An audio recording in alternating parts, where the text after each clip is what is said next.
We have already mentioned somewhat the problem of magnetism, but this evening it might be well to go a little further into this subject for certain practical purposes that may ultimately have a considerable bearing upon the practice of therapy in the modern world. We are all becoming increasingly aware that what we call the science or art of medicine is coming inevitably to a dead end. This does not mean that the physician will no longer be useful, or that there will no longer be need for healing on various levels of human need. The dead end is a materialistic limitation upon the concept of therapy. It is not going to be possible to continue to lock from our consideration those parts of man's constitution which are real though invisible, nor shall we be able to indefinitely neglect an investigation of those forces around us, which though unseen, have a continuing effect upon our lives.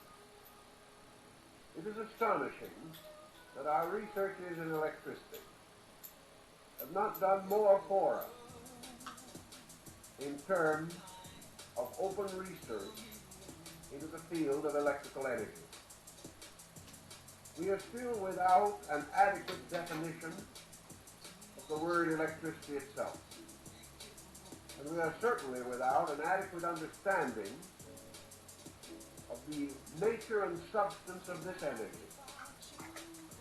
Assuming that such knowledge is not available to man, we have contented ourselves to define forces according to their actions or the consequences which they produce, and have been willing to remain indolent so far as exploring the actual nature of these forces, perhaps under the general assumption of an inevitable defeat, that we may not be able to know these substances or energies due to the inability of our own faculties to grasp their meaning or to explore their operations and laws.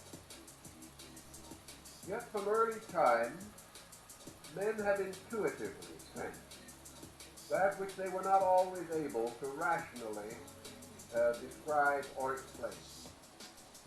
And among these who have possessed intuition on this subject, a quantity of knowledge has come to be accumulated. This knowledge is largely true, but this is one of those so-called unfortunate truths for those who have held to such truths are themselves persecuted, humiliated, or ridiculed. Like Paul, they are birthed out of time. They belong to a generation of greater enlightenment than our own. Researches into the nature and substance of magnetism or related matter bearing upon this may be traced as early as the time of Pythagoras in the West, and was certainly known at a still earlier date in India and China. Yet it was not until comparatively recent times that any serious effort has been made to apply the principles set forth by these earlier thinkers to the living problems of modern man.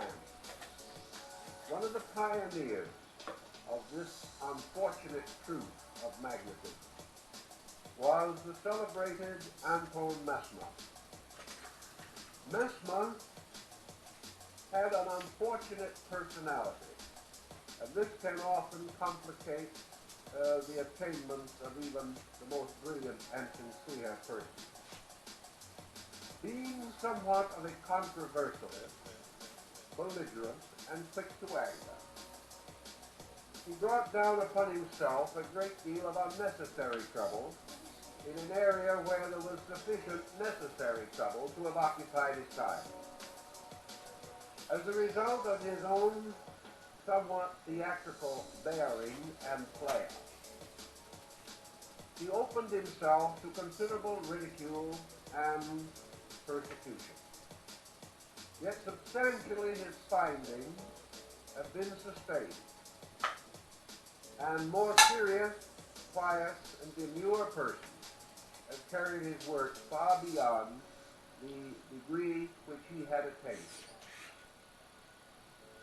Why Mesmer should have originally placed most of his essential concepts in cipher and code is not perhaps entirely clear.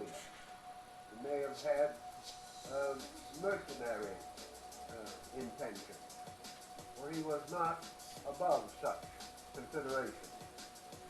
He may have decided that this type of information should be circulated only among those who were his students and to whom he would supply the necessary keys to the code.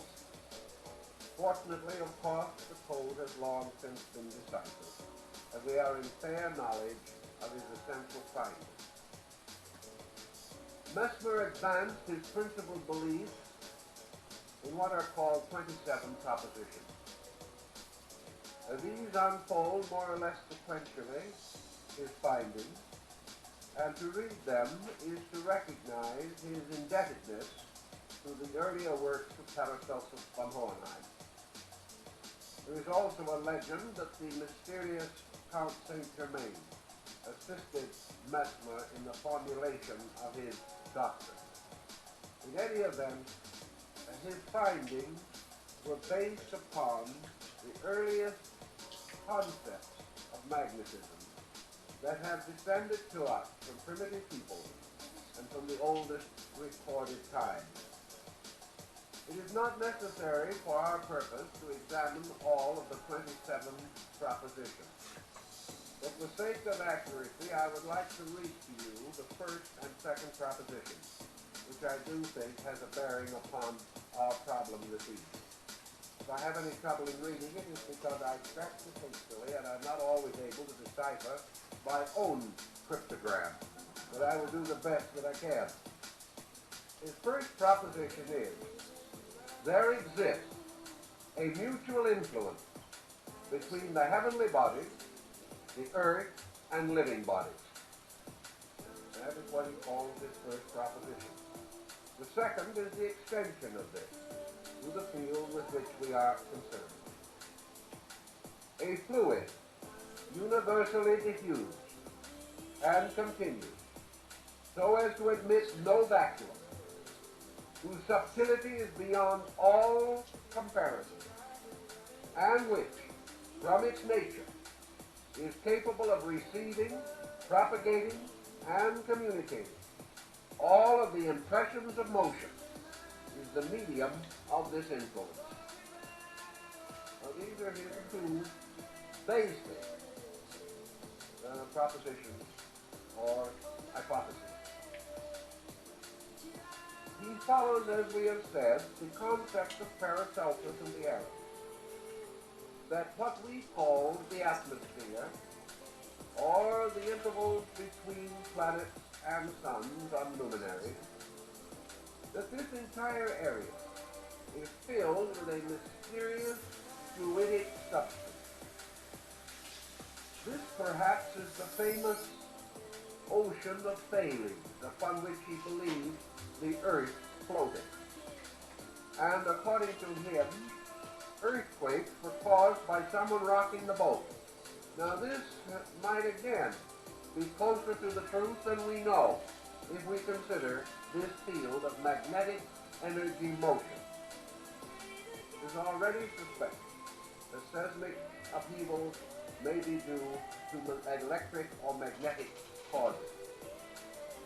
This also may be the mysterious seed described by Heraclitus, who declared that souls coming into generation first pass into a strange, humid substance, moist but invisible, which enclosed the earth, and which, to a measure at least, communicated itself to the earth through the precipitation of rain.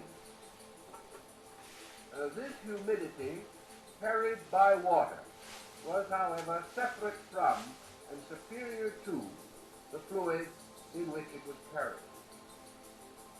Socrates described water as consisting of a mass of minute, solid, dry units, and that the flowing of water was the falling of these units over each other in an endless concatenation. All of these speculations carry us likewise to the belief that the sun was the principal source and regulator of the magnetic field of the solar system, and that by extension all energy or magnetic motion arose from the sun, and that its alternation, variation, polarization, fluxes, and influxes were due to motion, tides, or various changes upon the sun, or within the construction thereof. We would be inclined to go a little way along this road in recognizing the effect of sunspots, which would represent, therefore, some change upon the surface of the sun, which produce marked modifications on the earth and among the creatures that inhabit the earth. Then we know that sunspot maxima are carefully and eternally noted in the rings of trees. We can also realize that this phenomenon does have certain terrestrial significance.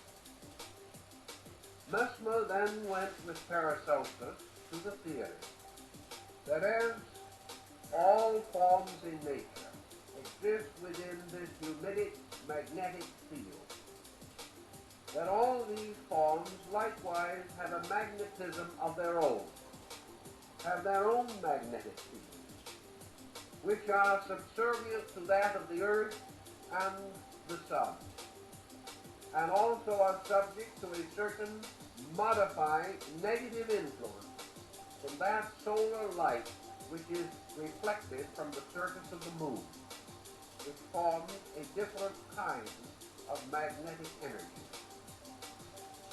That the human body should be thus supported by a magnetic field was evidently known to peoples also in the past. Many individuals have existed who possess some degree of native psychism, who have a measure of vision beyond that of the more conservative human. These have recorded continuously through the centuries the appearance of a light, vapor, or field of energy surrounding the human body, which has come in mysticism to be called an aura, but which might just as easily be regarded as a magnetic field. Under certain conditions, almost anyone can to a degree perceive this aura, or can become aware and sensitive to its existence. And it is quite possible that this magnetic field is very important as a possible means of communication between man and other forms of life in nature, which communication up to the present time has been considered impossible. The magnetic field of the human body, as St. Thomas Aquinas pointed out, possibly basing his researches upon those of his teacher, Albertus Magnus. These fields in the body were subject to tides, were subject to motions of one kind or another. Albertus Magnus pointed out that the fluids in the brain were controlled also tidally by the motion of the moon. Thus it is conceivable that at least 3, probably more, types of pull or push pressure may be found operating upon magnetism. One of these, of course, is the sun, which in its motion and in its various internal mutations certainly affects magnetism, affects the earth in many ways, and it is probably the magnetic field rather than the actual light which is responsible for the phenomenon of the seasons. There is also a mutation or influence resulting from the reflection of light from the sun on the surface of the moon and its final descent to the earth. This type of magnetism has been noted to be noxious, and according to old magicians, was used by sorcerers in the attainment of their diabolical ends. The third type of influence might arise directly from the earth itself, which has its own internal motions and mutations, and is subject, like all other living creatures, to gradual alternation of magnetic polarity. Thus we today recognize the 2 poles of the earth, one geographic and the other magnetic. The magnetic field of the earth has been considered to some degree. We are not entirely unaware of it, nor have we forgotten what the Chinese learned when they experimented with the compass. We know that magnetic currents of some kind do exist, but for some reason we have never directly attempted to apply them to therapy, except in the case of a few extraordinary and regarded as deranged researchers. The magnetic field of the body itself may therefore be similarly described as that of the sun, namely that it is a fluidic material, fluidic to our comprehension, but probably not fluidic in its own nature. It gives the impression of a fluid, but it is far more subtle than any fluid that we know. I think Mesmer termed it fluidic because he perceived within the substance of it certain tidal motion, certain ebbing and flowing, which we associate with a liquid of some kind. But it might just as well be associated with these magnetic patterns, which seem to lie beneath the surface of frost pictures on a window pane. Mesmer was convinced that this magnetic material formed not only a natural field around man, but was to large measure the basis of a certain protection. In other words, a person in whom the magnetic field was strong and was normally sustained apparently had greater resistance against the dangers of infection or many ailments which might otherwise afflict us. The reference to contagion and infection is rather important. We must assume that all forms of bacterial life, regardless of their size or structure, are also magnetic units.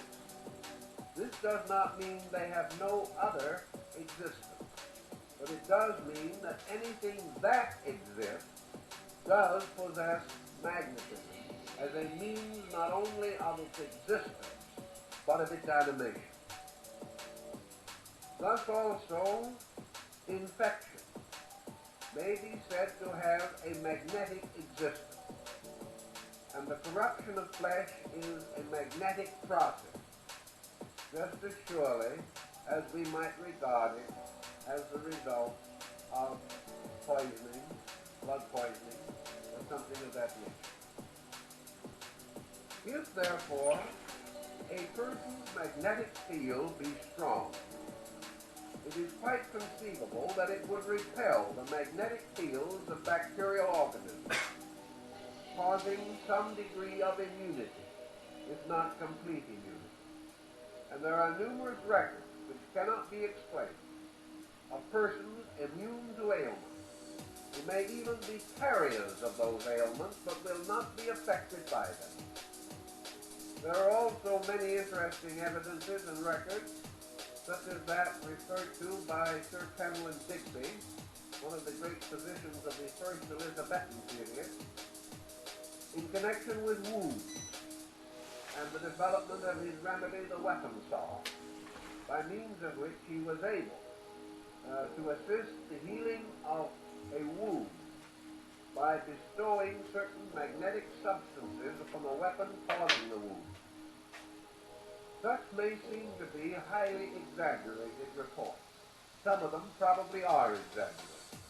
For once man gets hold of an idea, he is very likely to abuse it, particularly when it is so abstract that practical checking is practically impossible.